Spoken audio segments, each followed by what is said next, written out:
Meeting to order. First, I'd like to begin by acknowledging that we're in the Mi'kmaq, the ancestral and unceded territory of Mi'kmaq. That's a approval of the agenda. So moved. Councilor Turner, second by Deputy Warden. All those in favor, signify by saying aye. Aye. Aye, nay. Motion carried. Serena, yours, omissions, corrections to the minutes of March 20th, 2023. Yours, omissions, corrections, one time. Yours, corrections. Seeing none. Consider those approved. Next is reports. First up is the building inspector's report. So moved. By Councilor McKeel. Second by Councilor Butler. Questions on the building inspector's report? Seeing none. Oh, Sorry, Councilor Watt. just trying to find your, I like this working, I'm sorry. It's fine. Why you need Councilor Watt? Keep it short. Highway, this is the District 2 double permits. It says number 2 highway or construction. Dr. Vulcan might be able to tell me where that is. I'm not sure that highway 2 is. All highway 2. That's right. Sorry, Councillor Watt, which are you looking at? Which sheet? District 2 for the building permits. It's the last one there. It says number 2 highway on construction. I'm just wondering where that was. I can pull that up. Just bear with me.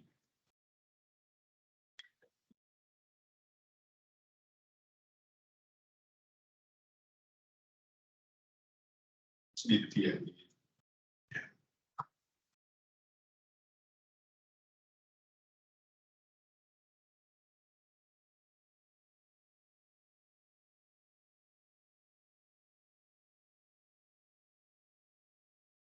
Oh.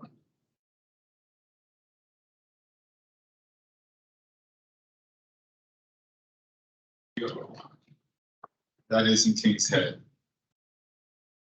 Chance Harbor Road, number 2 highway, Chance Harbor. So it's right off of Little Harbor Road.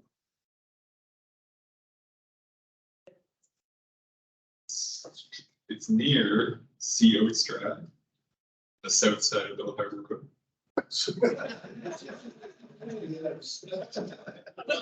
Right. Yeah. It's right across the road from your drive. Okay. I didn't realize that was it. It's already prepared the property. Well, I mean, that might be what you're doing now. I'd have to look at what the specific development is, but I think it's listed there as a residential. Single detached dwelling, so. Yeah. So maybe it's just number 2 road. Is that what it is? It's not highway 2. No, it would just be, it must just be a typo that somebody added the system or in the concrete software or something. It's named. Yeah, Little Harbor Road for some reason it's called Highway 2. Sorry. Okay, Councilor Elliott. Second item on District 4, it says Sunrise, and I'm assuming that would be trail, but that's pretty vague. That's all the way from Pictou to the county line. Yeah, so it also looks like a typo of some sort. I'm not sure exactly why, but this is drawn from the standard software. So it's possible that the software is out of date, but like the software is not a person. Yeah, that would be the Sunrise Trail 65.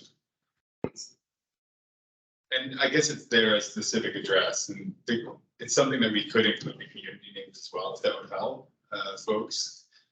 We could add a column for the community names as well. We source everything off the PID, property identification number. So yeah, I mean, whether if you like additional clarity, we could include the community name there as well. Anything would help. Like I said, that's vague. Nobody would know what that is. Yeah, we can include that. Thanks. Okay. Board member. I'm Mr. Chair. I just wanted to make the comment, I made this before one time when we hit 10 million, I think that's a really good number, we're 8 million, in construction for this 1 month. Now, a lot of it's because there's some very valuable properties in there. One of the District 3, I think is rated at $1 million. So it's good to see the construction, because for those gentlemen who were here earlier, our closed session, there was, remarks that, housing's not much housing being built. I think there's a fair amount of housing being built in our municipality. It has been for quite a few years, but a lot of it is on the high end. And so what we're looking at is more lower end, affordable housing. So, but it is great to see that type of construction taking place in our county, because it makes jobs, it turns over products, it eventually leads to more taxes for our municipality. So it's all good. That's probably the one thing. Okay, Councilor Turner. That's fine, I'm gonna pass on. Listen, I'm not sure. Think I'll lose it. Just in terms of the proposed use, there's one here that's called, they're usually single unit dwelling or commercial, but it's got general merchandise. District 8 on West Full Road.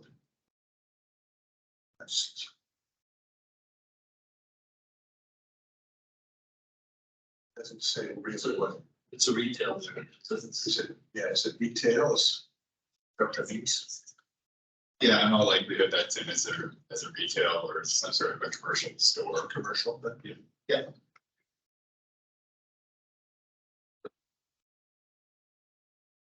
Okay, Councilor Turner. yeah, thank you. Okay. All those in favor, signify by saying aye. Aye. No, nay, motion carried. Next is violence and dog control officer report. So move, but deputy, Second. second by Councilor Elliott. Questions? Seeing none, all those in favor, signify by saying aye. No, nay, motion carried. Next is the development officers report. Yes.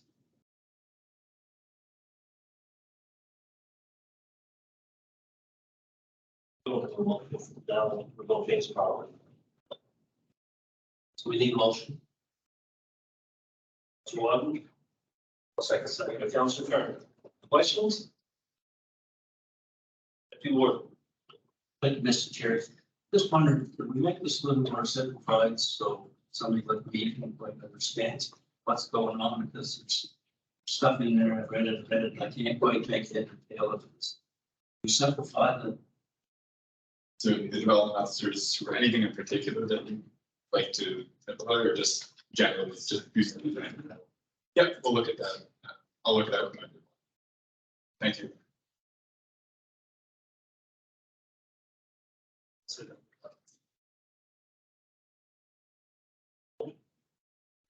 All in favor, signify by saying aye. Aye. Am I nay? Motion carries. Next is the land use planning update. Open.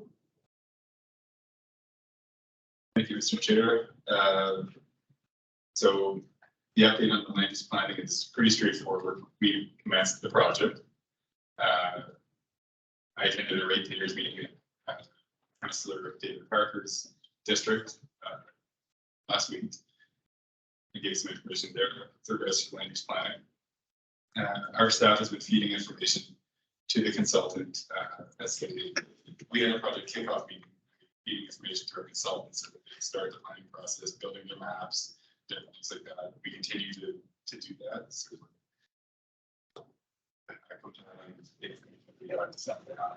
and next week we have our session with yourselves and the consultants. That's it. Questions? Seeing none? All working? Thank you for that report, Larry. Now, just, I know this is a contentious issue, and has been in the past and will be in the future here.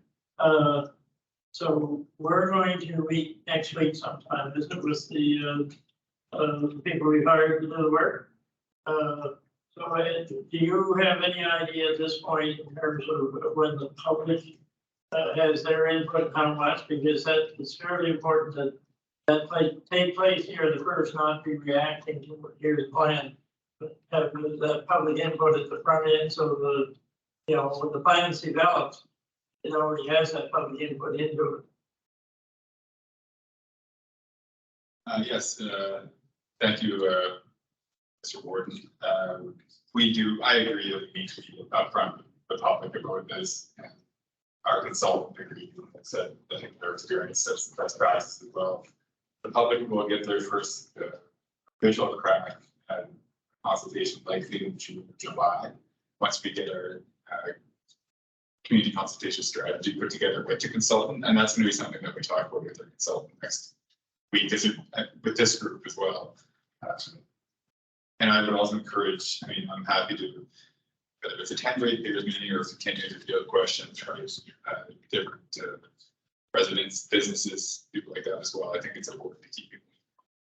And as we develop this community consultation strategy is going to be a huge part of the project. It's going to, you know, live throughout the life of the project and possibly long after the project itself as well, through online portals. You know, I have a designated email address set up for it. I think I responded to every single phone call that's come in with regards to planning as well. So yeah, definitely it's something that we have to stay on top of and in front of. And that was part of the problem early on. We tried our best to be out front of it, but rumors started swirling and we already had to correct some of those rumors and help people understand what we're really trying to do here. So I think that's definitely something that this group, when we get the community consultation, planning and discussions with our consultant on Monday, come with those types of suggestions and your local knowledge of what's going to work for your residents as well. So that's going to be huge. Thank you. I get in trouble if I don't say this, so I know my brother Dave was upset today with the amount of numbers for the meeting. You know, he's been, you know, working on this from day one, but I didn't want to bring it up tonight that he felt there wasn't enough numbers. So I didn't tell him that I didn't bring it up. But I don't know if that's a valid, you know, argument or not, but he's away tonight, but he felt there wasn't enough numbers for council. I mean, this is something that the council sort of chose. Our consultant has indicated that they can be fairly flexible with scheduling at any of these meetings, whether they're this initial kickoff meeting with council or future public consultation meetings as well. So I think if that's something that, if we have a standard that we want to achieve, you know, say 2 weeks notice, 3 weeks notice, a month's notice in advance of meeting, we can work with our consultant to make sure that happens. And I definitely appreciate the comment because we want engagement, not just from the public, but also from our councilors as well. Yeah, thank you. Just on that, I think weeks enough notice. It's just it's going to be an overview of the process and that. So I don't think that you can't prepare for it. You're just going to need to listen, see how things go down. But in the next visionary report goals, all the land use planning governments outline dates and things like that. We're supposed to in September, October, engage with stakeholders. Anyway, we'll move. Anything else? Done. Move on to visionary report plans. We came out of our session with Frank Bryant.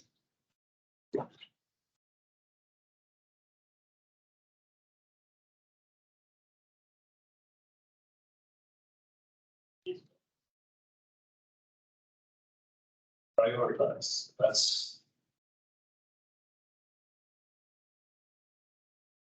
Do you want to? All I'll say is we took a few of the things that were highlighted kind of as goals, actions, maybe some of the easier ones to put some these to, but really some of the broader issues that I think council still needs to kind of prioritize what are the top things that we're going to work on. Right, like some of them are easy. much list items like under community connectivity involvement. One of the recommendations was develop a policy and budget that allows municipal funds or community centers to host gatherings, right, no special events. Well, now is the time to be doing that because we're in our budget, but the other part of that was to develop the policy around it. So develop the budget, but policy. So we're really looking July, hopefully it'll be June by the time we actually approve the budget. So, but July is the type of time frame on the outside. So that was kind of an easy one. Set up a systematic calendar-based approach. So one of the things kind of internally was maybe creating a presence of funding opportunities that are out there for groups outside this organization. So whether it's letting people know these exist, big thing. And then identify and leverage staff expertise to support volunteering and coordinating writing of city goals. So really utilize existing program support. So our active community coordinator does that today for groups should help facilitate kind of through grant process and things like that. So those were kind of easy things. The land use development, that's just taking really the upland proposal and kind of mapping out what that looks like. That's subject to change, but that's kind of the process that's outlined today. Community safety, there, I think the vulnerability process, vulnerability sector.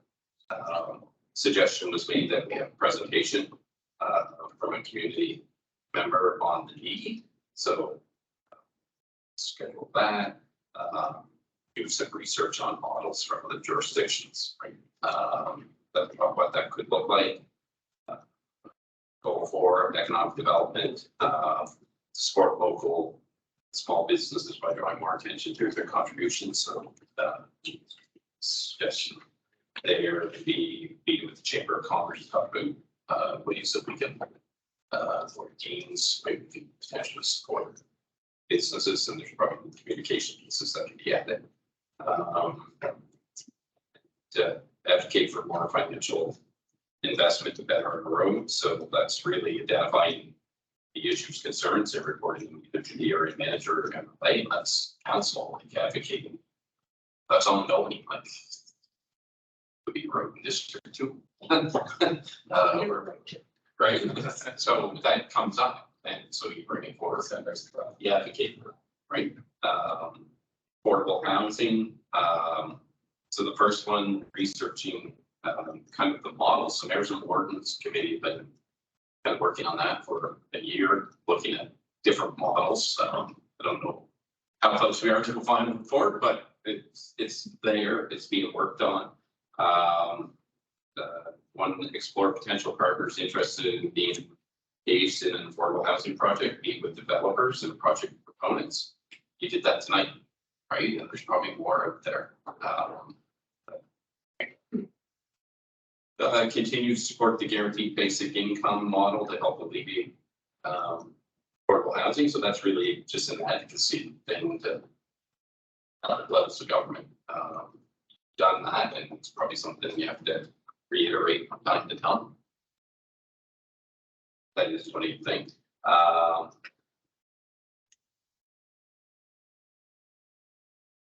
then explore the use of municipal lands. So that's something we can do. Develop an inventory of lands that might be appropriate.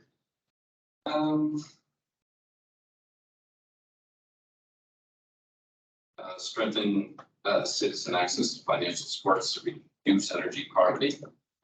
So that one thing that could be looked at annually by the grants review committee is our contribution to the various funds, like the fuel fund or something like that.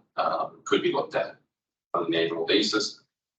Create partnerships with provincial agencies and programs that support energy efficiency. So the climate change committee there, that's your PACE program, things like that can come in under those type things. affordable transportation, develop a survey, see if residents would do that. So we should, like, over the next couple months, develop that, explore successful provincial models for affordable transportation. So meet with Victor County Transit. Like, it's highly unlikely we're going to create something new, right? It might be a partnership opportunity, but meet with them. They're successful, they're showing some success. And explore supports with other meet with potential partners, so meet with the province to understand what supports that they would offer. Under mental health, advocate for more ways to proactively help people in crisis with mental health supports, dangers to themselves and others, continue to utilize and strengthen our healthcare partnerships, so develop opportunities to programs and support. So the mayors and wardens have a working group that's doing that. Literally been working on it for 2 years, 2.5 years, trying to advance that. So that's probably the group. We're already well down that road, I think. And then the strengthening function of council. So the first one is done. Second one, more constructive approach for meeting effectiveness. That's next on the agenda. So there's some other things that populate here, but I think council needs to kind of set a direction or whatever the top priority goals.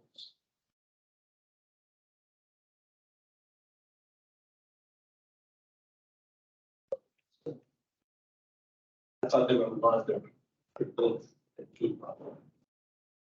You got most of those filled in, right? So. Also, McKeel. Thank you, Mr. Chair. I thought that we did that. I thought that we prioritized that, and they were kind of in an order there that we prioritized them, that we had the community connections and then so on and so forth. So are we kind of asking to keep with that, I guess? I'm confused because that was my understanding that we did prioritize these already. I think that's what this is, right? Yep. That's, and I think staff is kind of put out the most important things, given dates and things like that, should be worked on, so. So are we, Forward. There's not much change, I would say, to this. so are we asking for an acceptance of this kind of document and keeping it a living document that will be updated as things change? And that's the sort of thing we're trying to look for tonight? That's what we're kind of looking for direction is there's something here that hasn't been populated with a action, whether it's a starting action or something like that. I think there's something that the group feels really should be moved ahead or worked on. But the land use planning one is going to happen over the next 18 months. It's only there may be some areas to it as you get into it, but the process is pretty well laid out. Some of the other ones may take more work that may lead to other things that may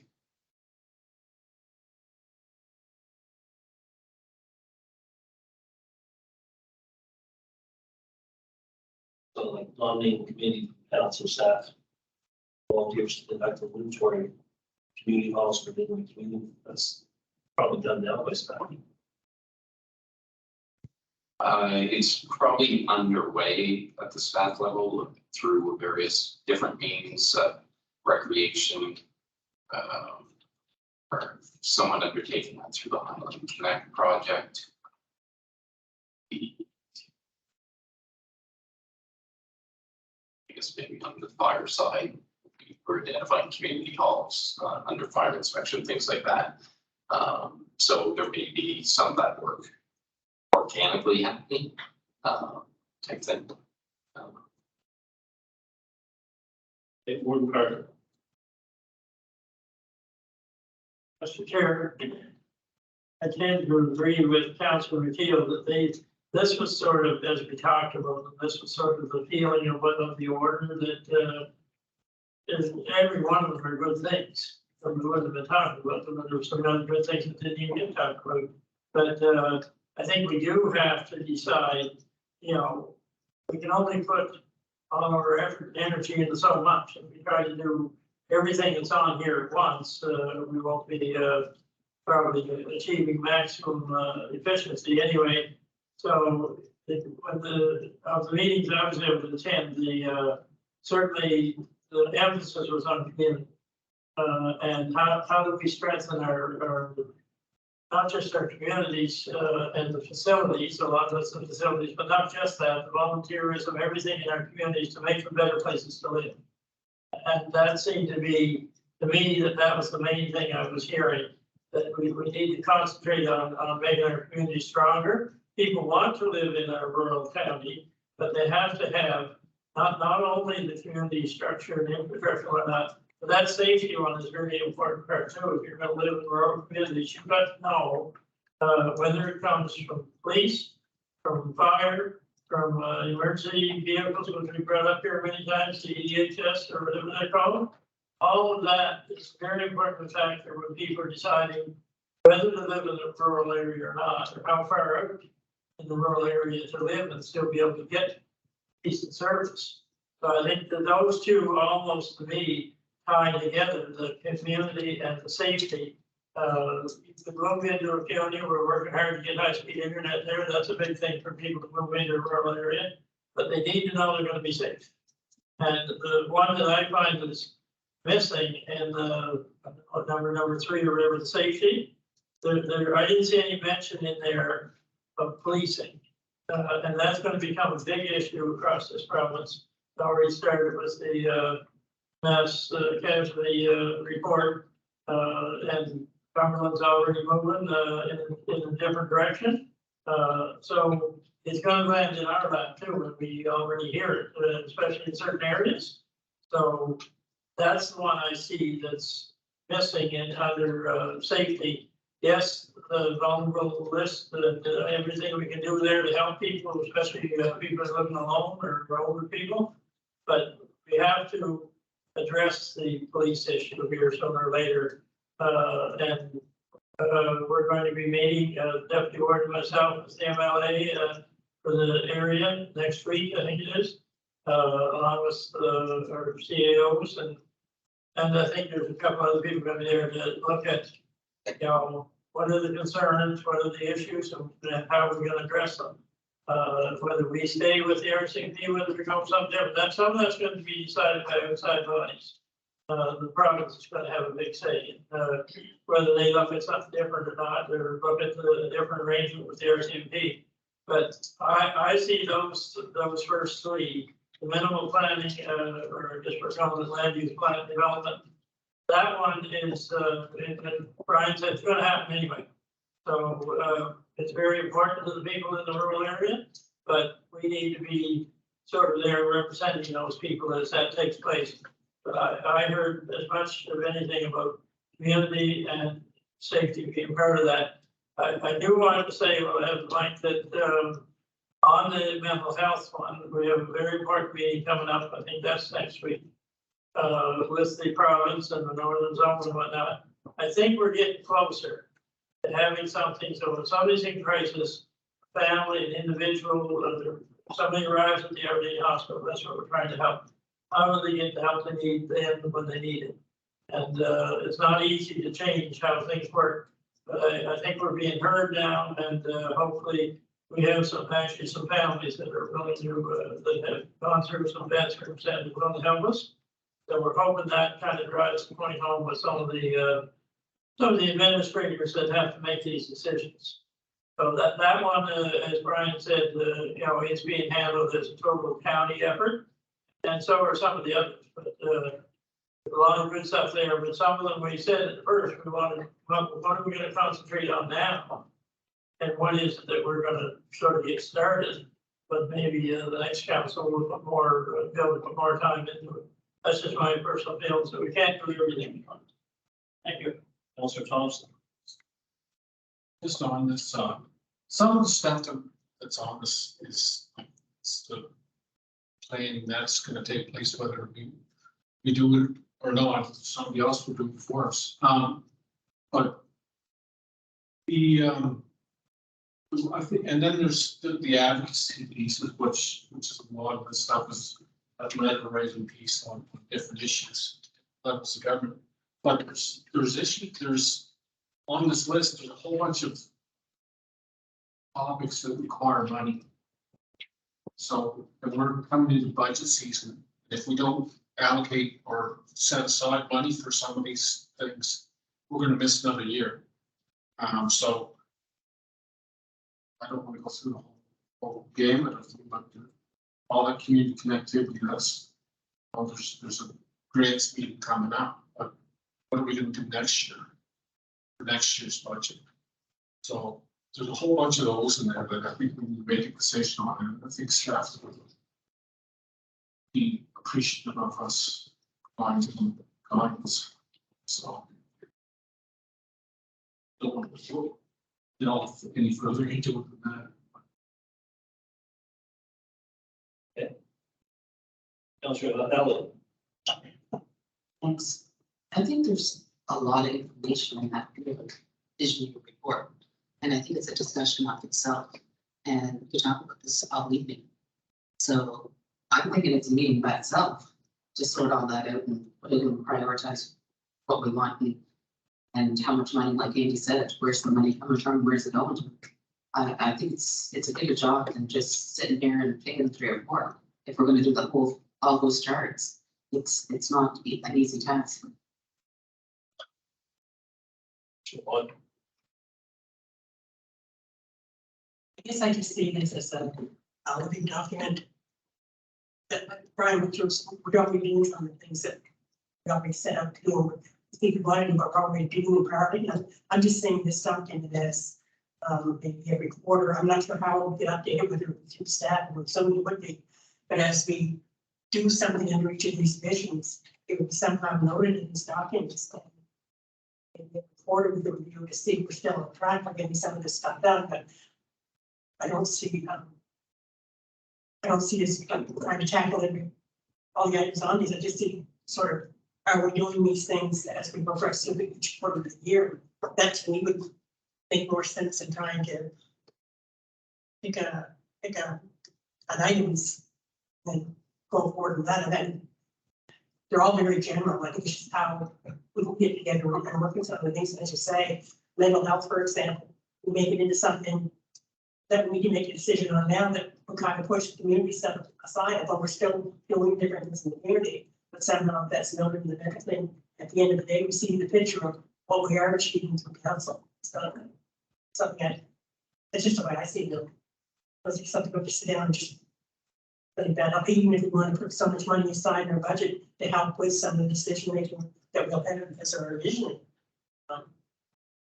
This year, I just put some dollars aside so that maybe that would publish with some of the things we want to do, but don't really see going through it. It's something we can check on the board. Yeah, I agree. It's something that we'll be working on. It's something new will come up. And I want to go that way. But I think for this year, we'll have to come up with a budget line, maybe for community halls and things like that. I think when we're doing a grants review committee, we'll have to put those aside, see how many is there. Discuss with staff, and we'll come back to council and make a recommendation of how much money we should put into them for this year, right? So.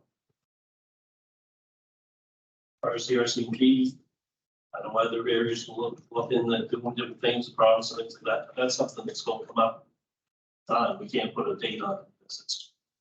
We'll have to see what other people are doing, and we have a current contract with them anyway, so So no things are changing in this document, but if there's dates that, staff wants to put on, we put on certain things, but most of the ones that are necessary, that I think are important, are already there. The other stuff that we can work over time. Something. Want to. It's our documents. It's our documents. The words. And just be Ryan, the ones that you have the time for doing this thing, like one third. So they will be done. Staff is, you, the staff to do that much. Those are items that should be able to within that time frame. So you make a motion that we agree with that. After that, when time fails for the rest of the stuff, that you agree with that. If it's you, it's all within your document. So if you tell us item 5 on page 3, you want us to begin to work on, we'll do that. It may not be like 5 on page 3, they just threw that number, so don't go looking for it. So, right, so if you think like find a mechanism for investing in community halls, be more strategic, like one of the action items probably out of that is the community grants review. So this was kind of the first kick at, but that probably is an action, is that committee looks at the community grants and halls and says it's if the halls, like maybe you had 5 applications and 3 of them are leveraging provincial and federal money. Great, well, maybe those are the 3 that get supported because you're leveraging the other money, right? Or whatever the need is, or whatever you determine. So that might be an action that I think needs to be addressed as well. So this was, as I said, was just a first kind of pass through, going through it and saying, okay, these are things that can be done. But there are probably other things we could be working on as well. It is a living document. Gordon? Thank you, Mr. Chair. Kind of like Councillor Elliott's idea of having a committee of the whole session, say, to delve into this a little more. It's a little too general, maybe, to staff and made a stab at putting something to what came out of Mr. Lance work, but I also agree with Councillor Thompson that a lot of these things require money. That's part of the reason they have to be spread out over time. We can't do them all right now, but I think in order to complete the cycle sort of that we've gone through here, now that we're at this stage, then we need to fine tune a little more as to what ones under the community programs are we going to tackle this year, or under the community building our communities, what ones under safety, you know, so that we have a few definite action plans that we're going to pursue this year. And keep an eye on all the rest. Yes, things can change. Basically, one of them very quickly. You know, things can change. Things change when they sends out the minimal plan. You know, all of a sudden that was on our plate, whether we wanted it or not. And it's going to happen whether we want it or not. So there's always going to be some of those things, but taking those first 3 and just talking them through some, I guess, would be my idea. Get some more meat on the bones. So the staff has a better idea, like Brian said several times, it's our document. They can put the dates and the numbers to it, but it's up to us as councillors, I think, to let them know which ones we feel are the ones we want to do right away, and which ones are the ones we'll do later. I would like to see us spend a little more time on it and not too much time tonight, because we have another mini meeting yet. If we could agree to have a committee of the whole, then I think we can kind of, like you say, circle it. Whatever other people think of this. First, councillors agreed, have a committee of the whole meetings some night to discuss this further. For budget, please. Yes. Everybody agrees, put your hand up.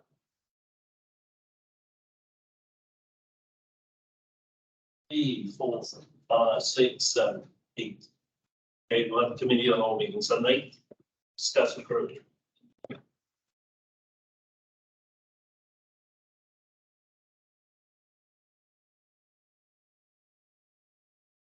Good. Okay. Meeting management effectiveness. Now, this is something that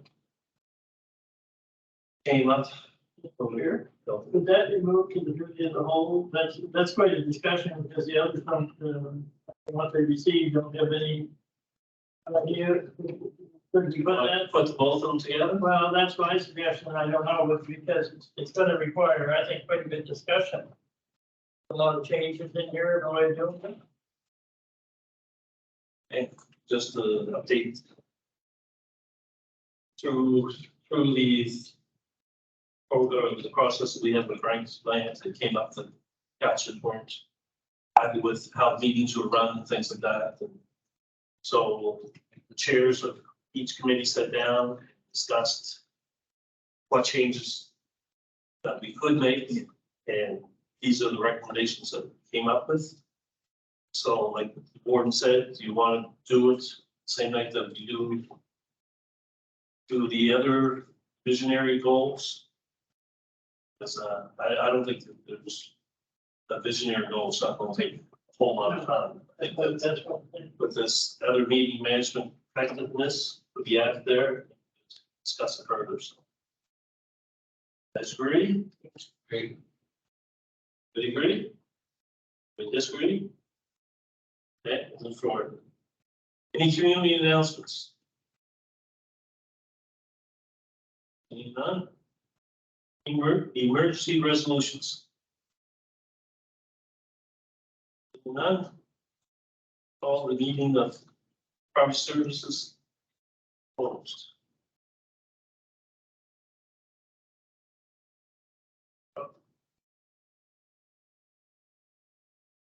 Thank you. I'll now call the financial services meeting to order. I'd like to begin by acknowledging that we are in Mi'kmaq, seated in ancestral territory of the Mi'kmaq people. First, we'll have an approval of the agenda. It's been moved by Councillor Palmer. Seconded by Councillor Butler. All those in favor, signify by first.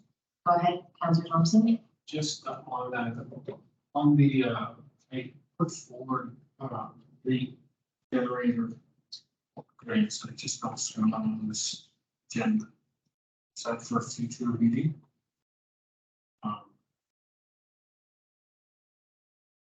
The 10%, I handed over, I thought they'd be on this meeting.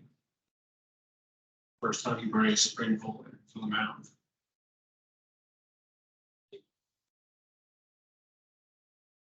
Yes, this must be one of the closest things that involved Karen's.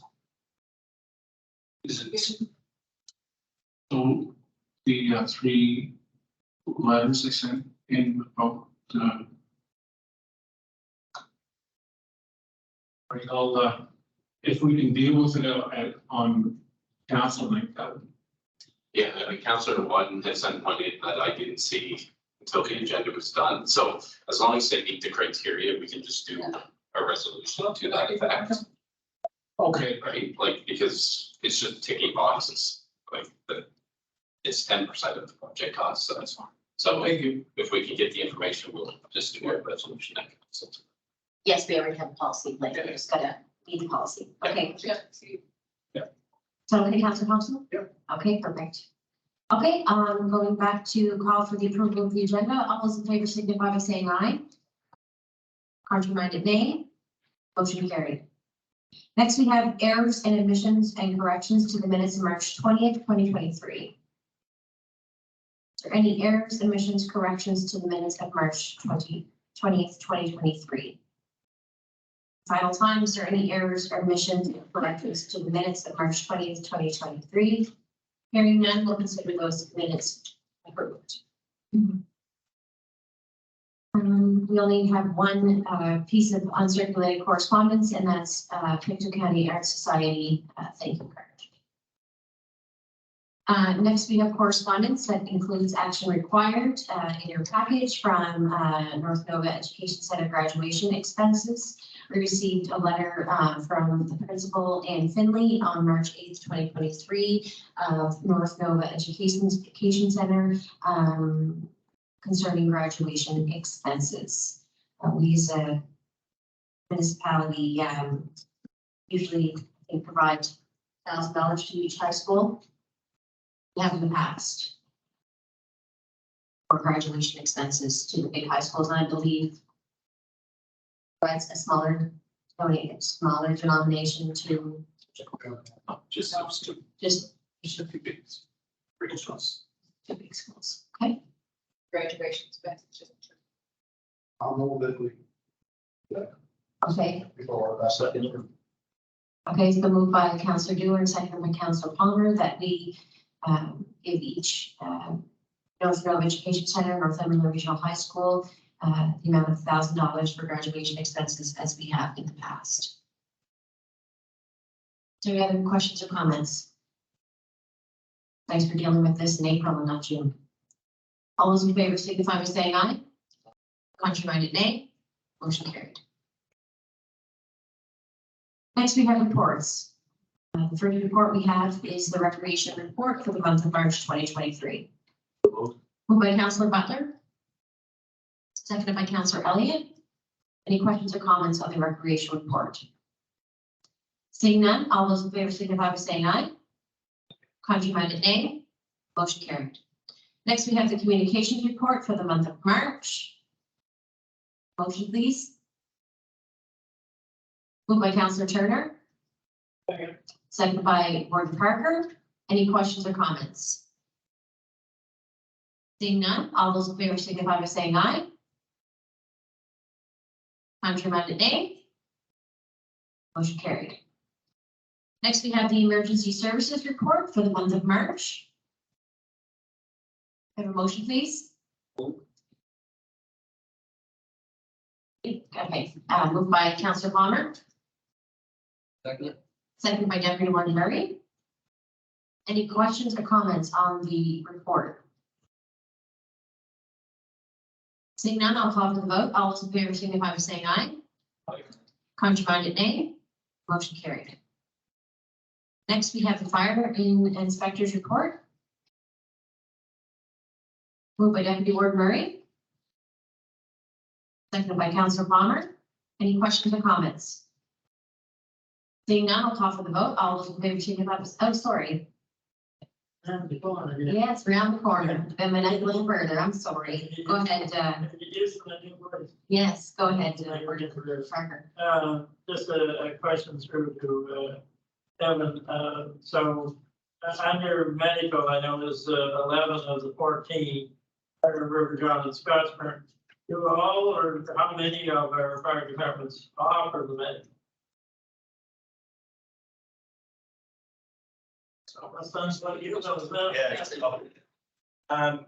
So just a quick answer to that.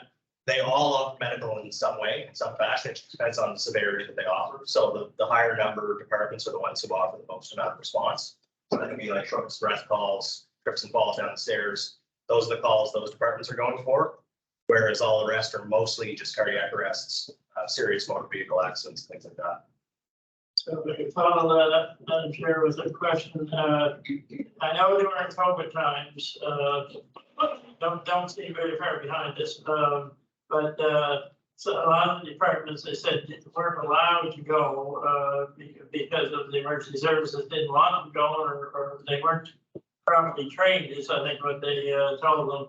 So do they still have to have special training now to do that medical service, or is it back to where it was before that if they want to do it, they can do it? Yeah, it's pretty much gone back to the way it was before. There was some training offered by EHS, but it was pretty minimal. They just offered a lot in terms of equipment, like gowns and masks and goggles and things like that to wear on those scenes. But for the most part, it's gone back to normal at this point. All of our departments offer that medical help now. They don't need special license. No. Okay, thank you. Okay, we'll call for the vote. All those in favor signify by saying aye. Contrary-minded, nay. Motion carried. Next, we have accounts paid for the month of March. Have a motion, please. Okay, moved by Councillor Wyden, seconded by Deputy Warden Murray. Any questions or comments? Go ahead. Councillor Wyden. Thank you. Just on the electronic payments for REMAC, is that something to do with properties for the internet project? Yes, that is an engineering firm. Oh, engineering, okay, okay. Yeah.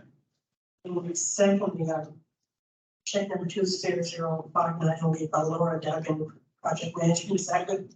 Use the internet, is that something else? No, that's so it's a recreation program. It's a regional website, so it's a recreation. Thanks. Okay. Any other questions or comments? Go ahead, Councillor Thompson. Just on the first page of the electronic payments, there's a check there or payment for $125,714.45 to the town of Glasgow. Is that water or is that internet? Internet. What are we paying town of Glasgow for the internet project? So we're creating redundant room that's here, there. So it's construction costs, equipment costs coming in. Tech, another question here, $370,923.86. What does Tech do for us? Another local company? Yeah, so they're doing all the electrical at all the sites, so they're doing cabinet installs, all the electrical installs at 17 tower sites, so they do all that electrical. So some of that's labor, some of it's equipment, like the actual physical cabinets and stuff. That's what I see. That's it. Okay, thank you, Councillor Thompson. Any further questions, comments? Go ahead, Councillor Dewar. I seen that amount, but I didn't pick up on it. So tell me that again. We're not going to have company set up in here. They're going to set up in the now. No, so We only put just talk about. so we're building, what we have here, right, in our building is being duplicated in Glasgow. So if this one goes down, yeah, your redundancies, right? So, and part of the feed, so we have a mainline feed coming here from Eastlink. So we have an Eastlink feed coming here, and we'll have a Rogers coming here. In Glasgow, we'll have a Rogers feed there. So the feed here will go to Moncton.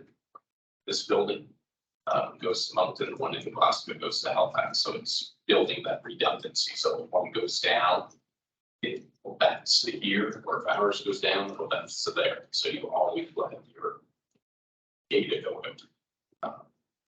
It's something we had to have, right? Yeah, it's a redundancy you're building. Yeah. Okay. Let's see, any more questions? I'll call for the vote. All those in favor signify by saying aye. Aye. Contrary-minded, nay. Motion carried. Okay, next we have D-transfer tax for information purposes. As you see, we're up a bit from last month, but still below what our peaks were, but still a very nice amount of $66,026.23. Any questions or comments? Seeing none, we'll move along. Next, we have our taxes receivable report. This is for the month of March, which we did last month in our fiscal year. Any questions or comments on that? Go ahead, Councillor Watson. I just want to know if that's in line with what we were expecting. 2.9 million is still outstanding. It's lower, if the collections is lower, the amount outstanding is higher.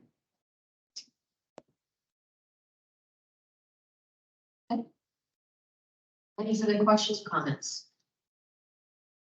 Seeing none, we'll move along. We have municipal service grants this evening. We'll deal with these by district.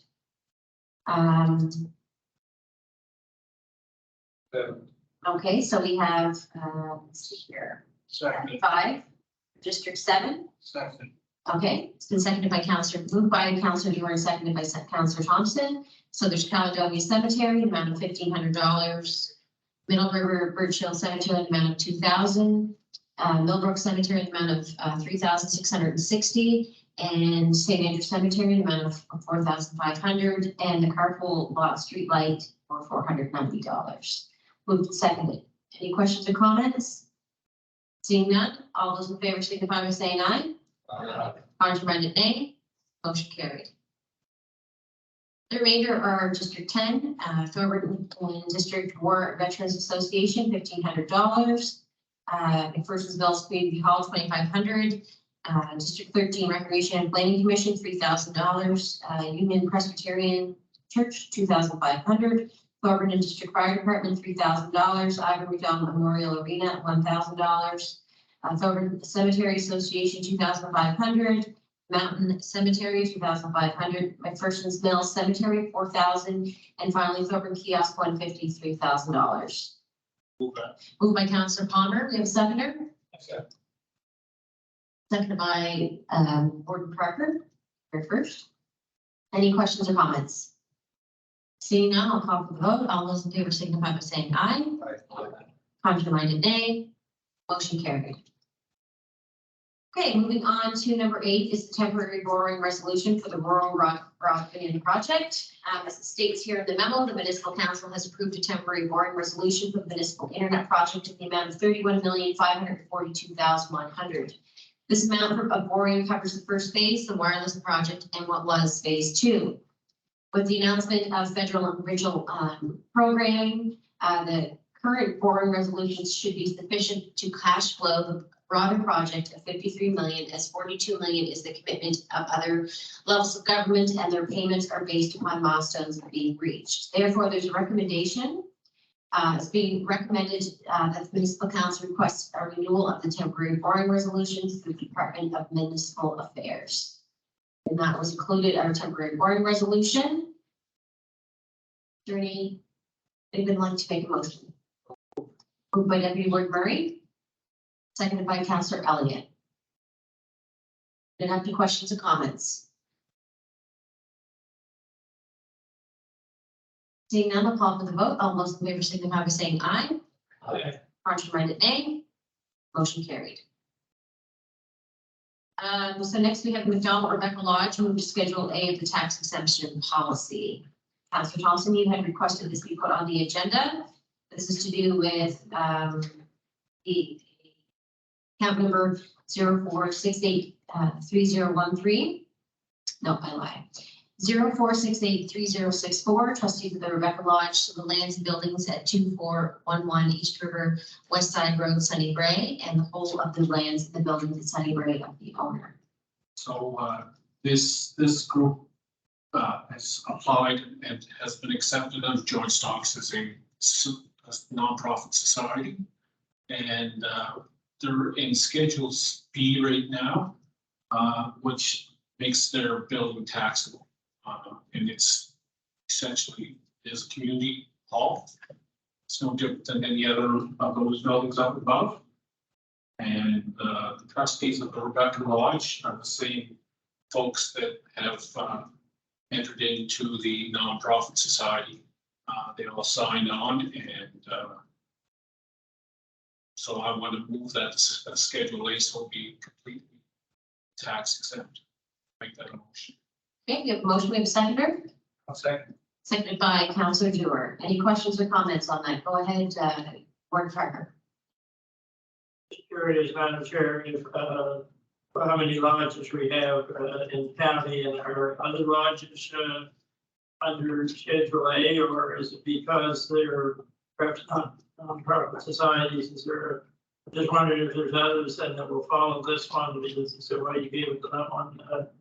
This one, is that the situation, or are the other lodges, are they already tax exempt?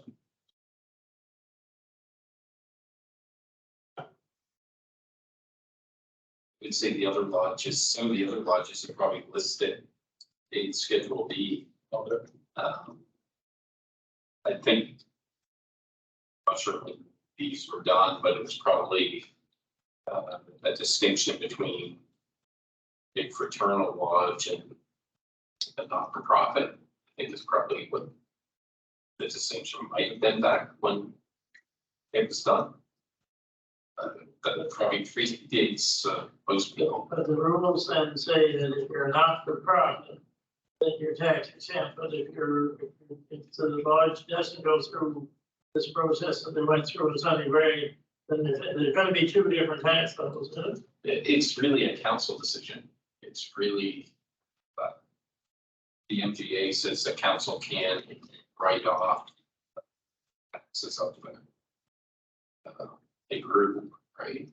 But it's really council that determines the percentage. There's no fairness between the groups if they all have to become nonprofits to get paid tax exempt, or I don't know how many we have. I think there's one in Thorburn. Yeah, it's right above the one yellow. Okay, I'll look at that. There's, as long as we're doing it fairly, I guess, to everybody. Okay, we're gonna look here at the MGA.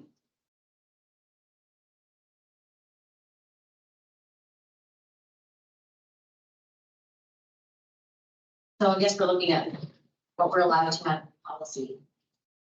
Schedule B reduces their taxes from a commercial assessment to a residential tax rate. Schedule A, if they're a nonprofit group, breaks their tax stop altogether.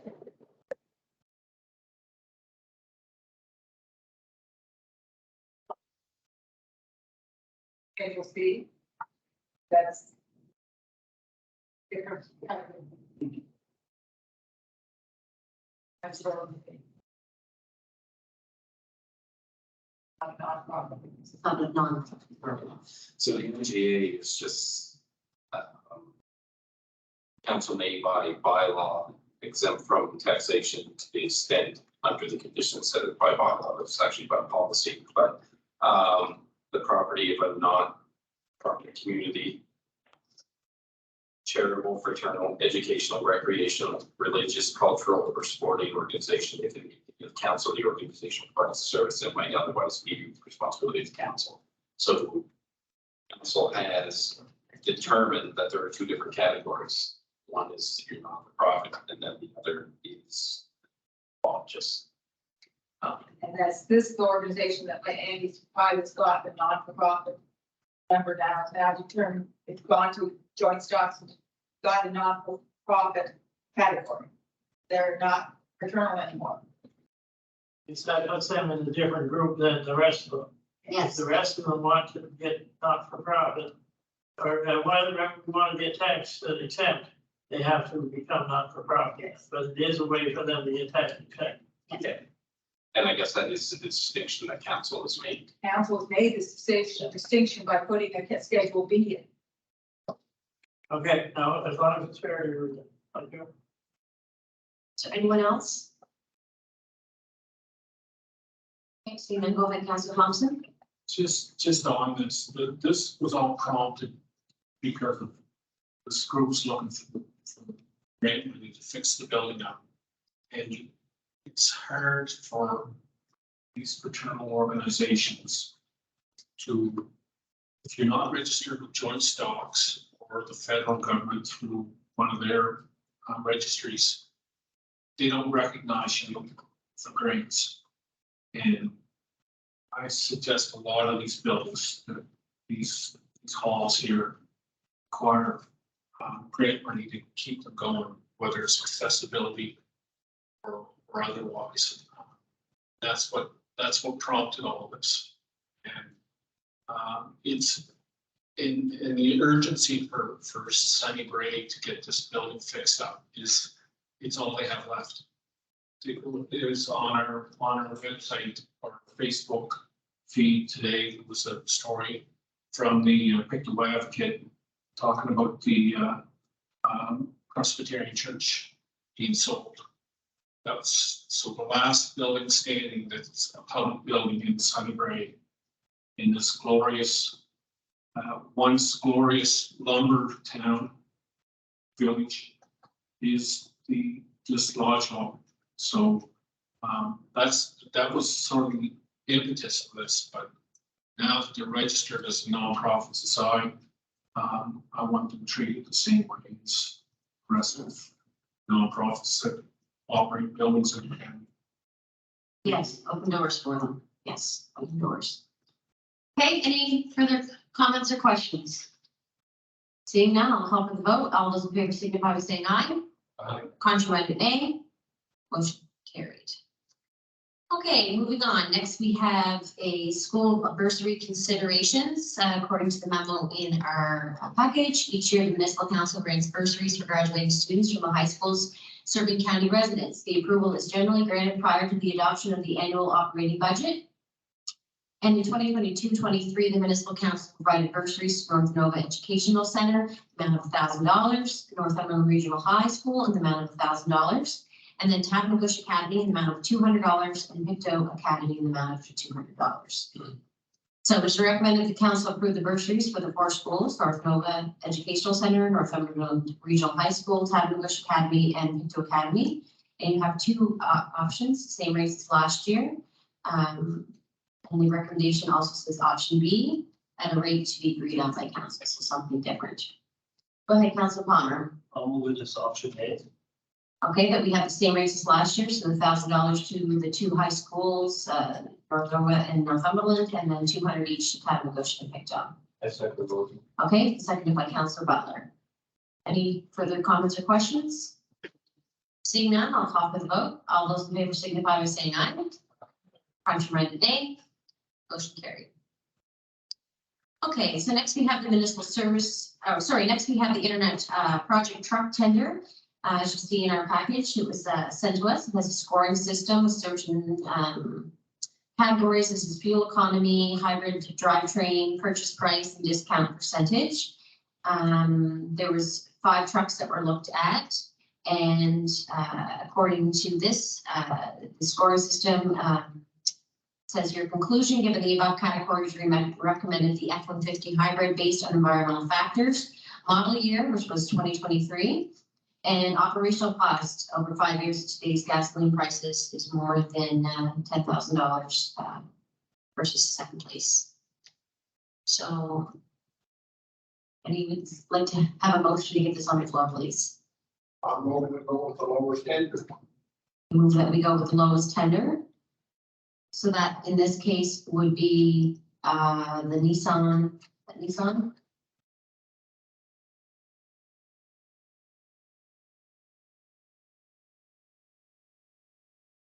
Okay, so that would be the Dodge, the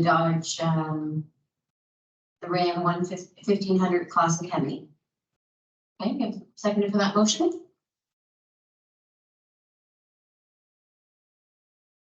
Second for that motion? Just one thing, saying your doctor, it was a second. Yeah. They recommended the F-150. So you remove that we accept the lowest, We always took those. the lowest, the price. Now, what was recommended? The price. Okay. So I guess nobody's gonna second that motion, so I guess that motion dies. Change policy, they won't give Brian. Policy is that we go with the lowest tender. No, it always was.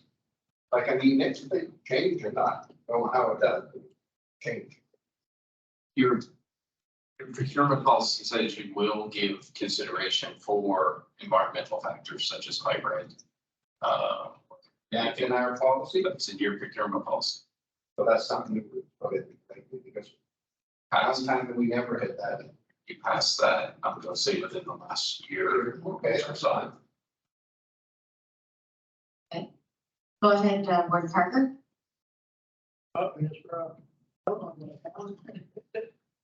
If your power comes out, I know the climate change committee, they're not here tonight, but, you know, that committee worked very hard to get, considered either hybrid or electrical, vehicles, and in some cases in the past, we weren't able to do that because they weren't available.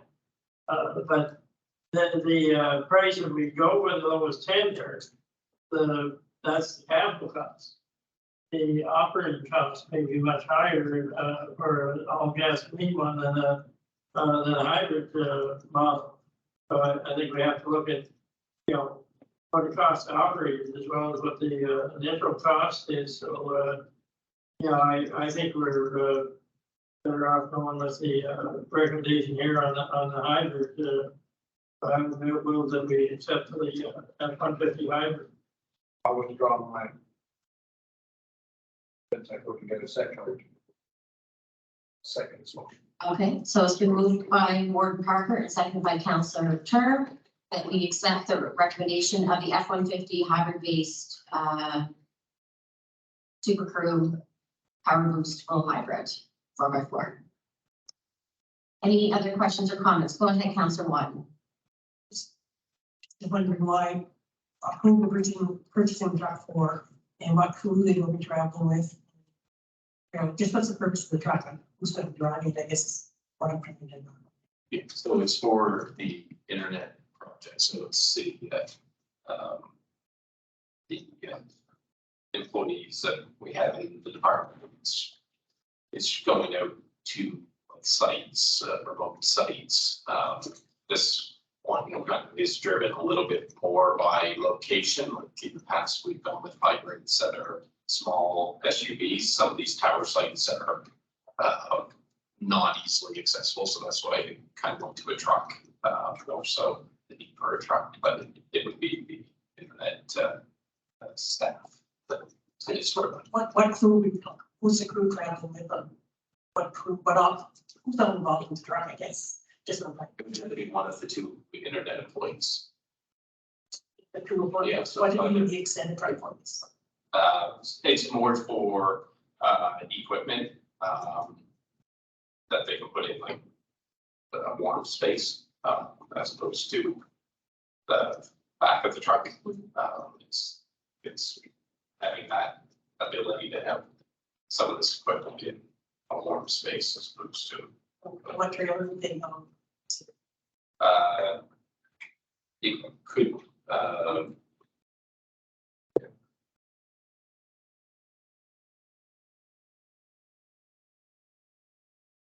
for the Russian all-in trailer comes with a trailer hitch factory installed. Yeah. Yeah, those are just options. I realize, I'm just trying to understand what's going to be all with it. Yeah, it's like electronic equipment for tower sites, things of So that. do we have a trailer to haul it? Well, we do own the trailer. We do. I'm just trying to understand like the purpose of it. Yeah, but the majority of it is for equipment and stuff that we would have with them. But also keeping it in a warm space that some of this equipment is sensitive to temperature. All right, thank you. Okay, go ahead, Councillor Thompson. Well, just a question on this. I may have missed it. Is this going to be billed against our federal and provincial rates? Yeah, it's part of your. Any final questions or comments? Okay, motion on the floor to accept the F-150 4x4 Super Crew Power Boost full hybrid. All those in favor signify by saying aye. Contrary-minded nay. Motion carried. All right, moving on to municipal services grant transfer. So in the fiscal year of 2022-23, the municipal council approved a transfer from the operating reserve of $250,000 to allow for the earlier processing of municipal service grants prior to the final budget approval. When the final budget was approved for municipal service grants in 22-23 fiscal year, it was set at $300,000 and the $250,000 was repaid to the reserve. It is recommended that council approve a transfer of $300,000 to allow for the payment of municipal service grants prior to the approval of the 23-24 operating budget, and this comes from administration. So moved. Okay, it's been moved by Councillor Palmer that we accept the recommendation to transfer the $300,000 for the into so we can approve the municipal service grants prior to the approval of the budget. Do we have a seconder? Councillor Elliott. Seconds it. Any questions or comments? Seeing none, I'll call for the vote. All those in favor signify by saying aye. Aye. Contrary-minded, nay. Motion carried. So next we have the municipal vehicle policy update. This is policy number 2021-11-08. And this is the municipality of County of Pictou municipal vehicles policy. As you can see, there's some highlights here, just some changes in wording here instead of municipal service. In number 2, you can see the municipal officers policy. It is now the municipality's procurement policy. Also, there's changes to staff use of vehicles. The chief administrative officer or departmental manager shall be granted the discretion to allow vehicles to be used outside of the normal workday based upon individual needs of the department staff. So that's a change there. Also in the distribution of surplus vehicles, the chief administrative officer or department manager endorsement of the chief administrative officer instead of the director of public works and development can be determine whether the vehicles can be replaced. Also, number 8 in the disposition, a department manager shall inform the chief administration officer of any vehicles that are surplus to the needs of the municipality. And those would be the changes that are outlined from our administration. Go ahead. Moved by Councillor Elliott. Seconder. Seconded by Warden Parker. Any questions or comments on these changes? Go ahead, Warden Parker. Thank you, Madam Chair. Back in the former life, on the school board, there was big public rule about this type of thing. Christian Brewer will remember, I'm sure, when people suddenly had been taking their buses home and started every morning in the cold weather and whatnot, and then there was, you know, I'd say a big hullabaloo, you had to take them all back to the bus stand. You weren't allowed to drive them home anymore. So, but I'm just wondering what type of rules are going to use, so that you, Brian, the chief administrative officer or department manager will be granted the discretion to allow vehicles to be used outside the normal workday. So what type of rules, I guess I'll use that word, would be used to determine, like, why one person can take theirs home and back and the other one can't? Guys are gonna give, maybe you call that in the middle of the night, that kind of thing? Yeah, it could be an operational thing. One of the reasons that the policy is even being updated is when the policy was written, it was written that we basically had one department as well. It only refers to the public works, so we now have internet, fire, right? So our fleet has grown, but it's really around more operational, but also to be, I think part of the in discussions that we had kind of with the union on this was around ensuring that there is a fairness as well, right? You can't allow employee X to take it home and then employee Y not to, right? So it was kind of about, okay, well we have to have some operational discretion type thing, but understanding that we do not want to get into a situation where one employee gets it and one employee doesn't. So it's more about probably operationalizing it as well, because I'll use that in the situation. He has a municipal vehicle. He can be called out in the middle of the night by the fire department asks him for kind of help, right? Well, under the old policy, that vehicle would be here, so he had to come here to get his vehicle. And so it's more operationalizing, just giving us that ability. have one follow-up question, Madam Chair. Would it be it's like a one person I do, and it gives him, yeah, but that part of that probably come anytime, so you don't know when. So would it be more that you get it, you know, full time versus not, well, today, maybe not the next day, and the public works, I also want to use that example, they can be called anytime, but would it be with the one that's on call then? Exactly, so the one that is on call, in a scenario like that, Logan would grant that permission that that vehicle, whoever's on call has that vehicle. In the case of Evan, I would correct that, and it probably is more of a permanent thing. His approval is there all the time to do so. Just didn't want to see you get into problems that they did with the buses.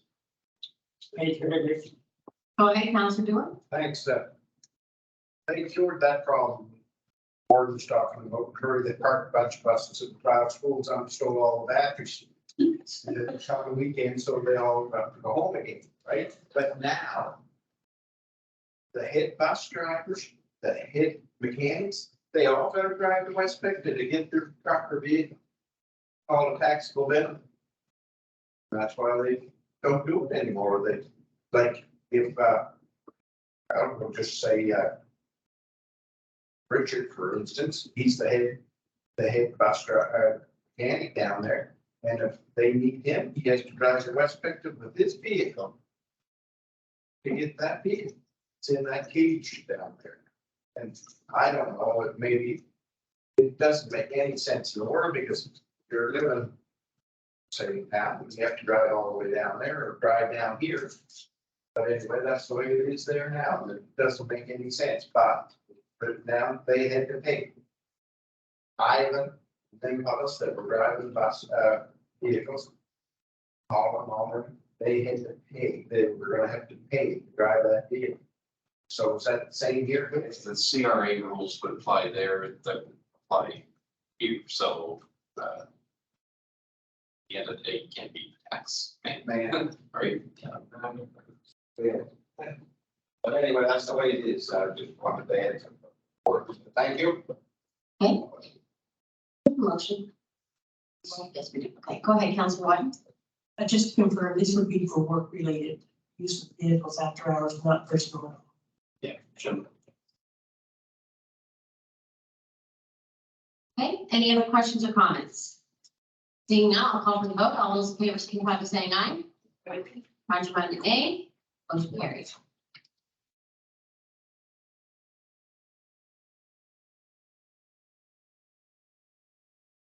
Okay, number 14 tonight, we have a preliminary budget discussions. So we'll start first with the emergency services and fire inspections. So go ahead, Evan, I'll let you take over. Thank you very much, and thank you for your time for hearing this tonight. I'm just going to start with the director line there, budget lines. The first one is memberships and dues. I have budgeted $2,000 for an NFPA code subscription. Those codes are used quite a bit by our fire inspector, Jason. I've used them quite a bit myself, and we're offered them to our county departments as well that have taken advantage of those. And that's just surrounding standards in the fire service. So that's a subscription-based service that we've had this year, budgeting for next year. The next line I have is conferences and training. Big amount there is $7,540 for NACA level 1 training, which is offered through University of Alberta in conjunction with Dalhousie. Just an administrative, I guess municipal and administrative course. The next line I have is supplies and equipment. The first item is $3,212 for an ID card printer. So it's the idea behind that is actually twofold. It would be used to print IDs for all of our staff here in the building that interact with the public every day. Right now, they really don't have any way of being identified or showing that they work for the municipality if ever asked. And the second reason for that is our county accountability system, fire service accountability system. That was something that I started when I started my career here, and I actually partnered with Michigan to get the program off the ground. And they printed 450 cards at no cost to us at that time to get the program running. And now that it's up and running, obviously there's new firefighters coming on and all firefighters leaving, and so new cards need to be printed. And so it's a burden that they're not going to continue to to hold themselves. They were able to get a program sort of off the ground. And then the next biggest cost is $5,352 for TMR2 radios, which are used in emergency services as well as EMO. And so that was one of the issues that we found over Fiona when cell phones were down, internet was down, things like that. The TMR2 radio system stayed up. And so the purchase of those two radios, one would go to myself and one would go to Brian. And we would be able to connect with each other as well as our EMO office and things like that through that if our system ever goes down again. Hopefully it doesn't. It's, may happen. The next line in my budget is programs and initiatives, and this is sort of the larger one of all of them. The first amount is $10,400 for a county fire training program. So what that is based on is currently our departments try to put most of their firefighters through what's called level 1 from the Nova Scotia Firefighter School. This year we've got 23 students that are going through that program. It's the basic sort of, gets you into the fire service course, and that cost is $57,000 for those 23 students to go through it this year. Obviously, those departments pay that themselves currently, and it's a large cost to them. I would like to have that budget line there so that I can take on Pictou County fire instructors and put on our own course, sort of on our own schedule. And this all, most of what I'm trying to do here is basically to keep the fire service running and sort of well-trained and recruitment levels up, because what we're seeing is massive amounts of people leaving our volunteer fire services, sort of failing every day in terms of recruitment and retention. And so part of the reason is the commitment to training. I've heard a ton of feedback surrounding that the fire school only offers courses Saturdays and Sundays, and we have to get through the day, and there's no real flexibility to that. What I would like to do with this program is make it a lot more flexible for new firefighters that are coming into the service, to offer some evening courses, to offer some weekend courses, sort of a mixed match of everything. And that way we're going to not only keep a well-equipped fire service, but we're going to, I think, retain more volunteers and probably recruit more. We can offer a more flexible schedule in terms of that. The next line I have is $1,500 for the t-shirt program. I had that budgeted last year as well. All that is as the students graduate their level 1 course, we would buy them a shirt saying that they're a Pictou County firefighter. Again, that's just an incentive for them to go through the course, do well at it, and complete it. And at the end of it, they're sort of all in a group. And then the next line is something that I talked about in the previous year, but I didn't have any money in the budget to do it, which is the recruitment video. I do have a gentleman that's interested in doing this that is very good with audio and visual. And also the drive-in has agreed to play it, and I'm in talks with the movie theater currently to play and perform movies as well. That's been very effective in other areas. So that's sort of the lines there. I'd be happy to take any questions on that. Any questions or comments for Edmund? Go ahead, Board Partner. I think it's great work with the Evansville and Brevard County, and I know that recruitment is a big challenge. People's lives are busy, and people get started and then they're moving on to moving on to other areas or other occupations, whatever. And it is a large commitment to be ready to jump out of bed at 2 o'clock in the morning, and wherever they tell you to go, and put yourself in danger, and then put your family's life in danger. So I don't have any problem with anything they can do to encourage more people to get into the firefighting, but also more to stay. That's one of the biggest challenges now. But if we have to spend a little bit of money, whether it's on a video or whatever, to help do that, I think it's well worth it. You never know when it's going to be your home. So I don't have any problems with any of this, but I was reminded of something. I went down to, every now and then I listen to one of these public announcements here, and I went down to Caribou Fire Hall the last weekend to go for pancakes from the A2A.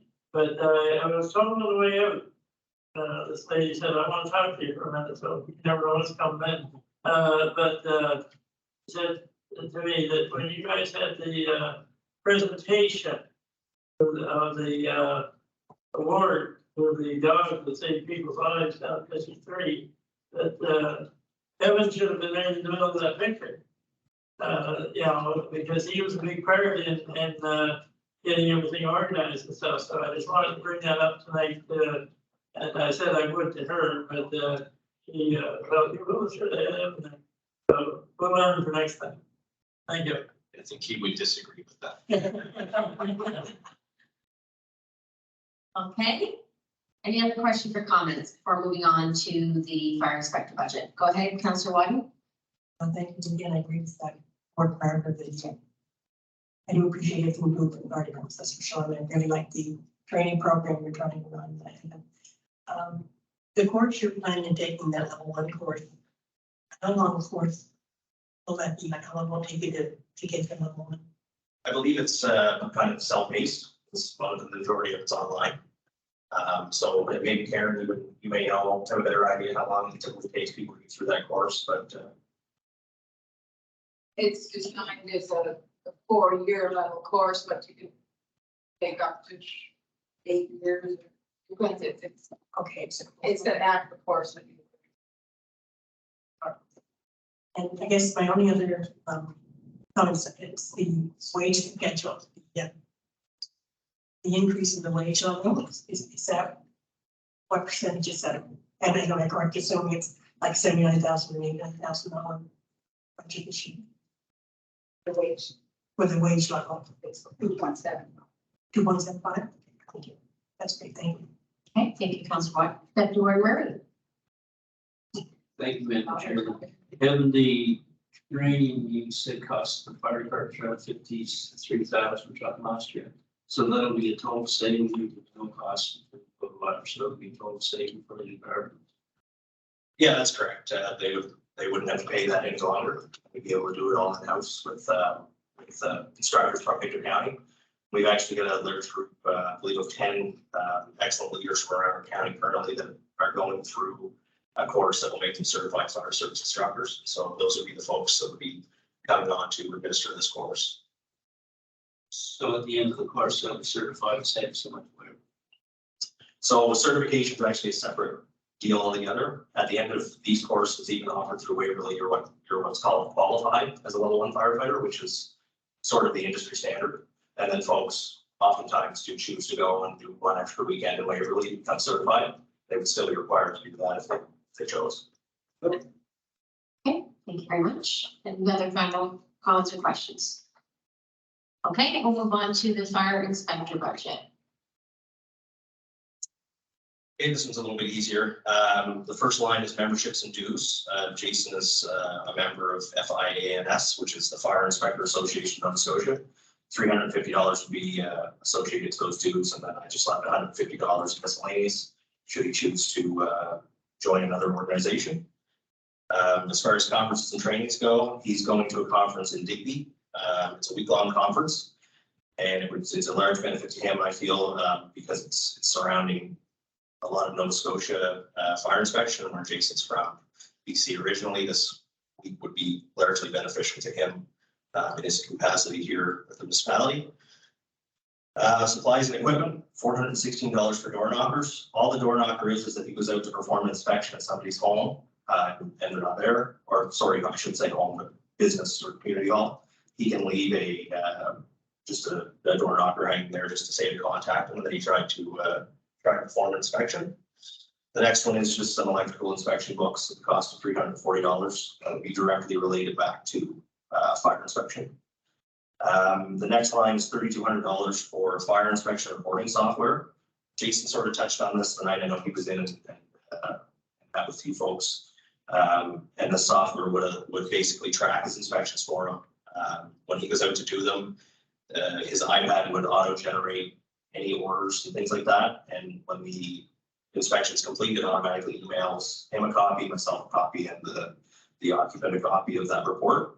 And when it does that, it'll put in the system to remind him to go back and whatever time the interval is set, so 30, 60, 120 days. Below that is an iPad directly related to that program.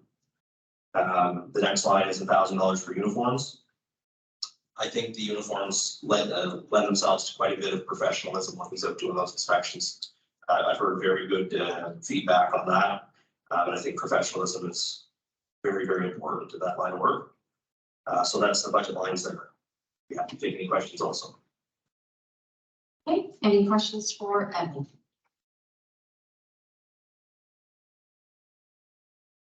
Okay, seeing none, we'll move on. Okay, thank you very much, Evan, for those explanations of the emergency services and fire inspection departments. Preliminary budget discussions. All right, next we'll move on to the public works and development. Go ahead, Logan. Thank you, Madam Chair. Public Works and Development Department, we have some additional items this year we're proposing for review and discussion. They're outlined in the budget memo presented in your package. Basically falls into 9 key items. Building inspections, additional overtime to accommodate our building interns, modified schedule, conferences and training. Again, an increase to accommodate the new building interns training with the goal of attaining the residential building official designation this year. Public Works, proposing to hire a 5th Public Works staff person, Public Works group. Looking to add some additional training budget for myself and our operators.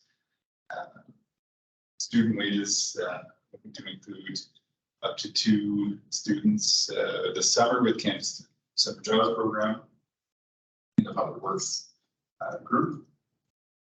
Environmental development, which is GIS and planning, I guess. Also proposing up to 3 summer students through the Campus Summer Jobs Program. Under our water utility budget, got additional cost related to the repair of service laterals, which are either broken or inaccessible, to improve our overall water utility controls. Then into our sewer budget, some additional CCTV video and condition assessment work to try to look to continuously improve and tighten up our sewer systems. So that's those are the goals notes. Happy to take any questions. Go ahead, Warden Parker. Thank you, Madam Chair. At our mayor's and wardens meeting, we constantly get reminded, I guess maybe it's already been done, Brian, this metering, we're always, being requested, do we have our meters in yet? Is that for sewer, Brian? Yeah, so that'll be more capital item. That's like meters. For water. Yeah. Or water or sewer? Sewer. Sewer. Honestly, And the constantly remind us that there's done yet. yeah, I'm sorry, I misinterpreted because we have a different water metering project as well, but our sewer metering as well. We have had discussions with Purpose and machine over there. Yeah. We have some action items that we're attaching to their operation as well. Okay, and just one other, Madam Chair, so we got a report from Evan now, Logan. So this is what you're looking at doing for this year, we're going to add a person, we're going to buy something. So do we have any idea of the financial of doing that? Is that a 5% increase over last year's budget or 10 or 15? Do we have any numbers associated with the proposal there? Yeah, thank you. The numbers are provided in the accompanying documents, the spreadsheets that are tied to that. I think our financial services director, I think, will provide overall percentage differences, but they are given this year versus last year in the summary sheets that are provided there as well. I'm not sure what the exact percentages. Probably next to every percentage. Even turn that off. We'll have lots of chance to discuss that. And the important thing now is what the proposals are, and when it comes time to do the budget work, if something has to change some, well, that's what will happen. But I always think better percentage. Yeah, thank you. And just for everybody here, I think that's a great point that really what we wanted to do as a staff was to provide this information early so it could be a discussion. Nobody felt blindsided at the last minute of what we're thinking about doing. So, yeah, definitely. I'm sure we'll look to approve this, but that was definitely the intention. Thank you. Okay. Any other comments or questions? I don't know if I can speak for everybody, but I'll speak for myself, is that I really appreciated having this discussion this evening. It's nice to understand what the plans are. And moving ahead, where you see the departments going and what you need. And I think there's a lot of value in that information, not only to you guys as a department, but also to us as council. So it comes time that we understand where the money's going on budget night, and it's not just a random number in the air. So I really appreciate that. Any other comments or questions? Okay, seeing none, thank you very much. Next, we have the emergency resolutions. The emergency resolutions this evening. Anyone, Marion? Madam Chair, I don't have a resolution. Okay. Go ahead. So we're setting up a committee of the whole meeting to discuss what we want to envision. We talked that night about the presentation that was made here tonight. That we discuss that. Oh, housing, yeah. Do they need information right away? Was it something that was time sensitive? From the standpoint, the sooner the better, but perhaps we can, from a staff perspective, we can go through kind of lay out the things you can do, the things you can't do. Budgetary costs? Right. For patients? That kind of stuff, and give you kind of a, like, yeah, that's probably the best way. I'll leave it at that. Perfect. But we can deal with it that on the same meeting, no problem. We agree to that? Agreed. All right, seeing no emergency resolutions, I'll be adjourned. Thank you.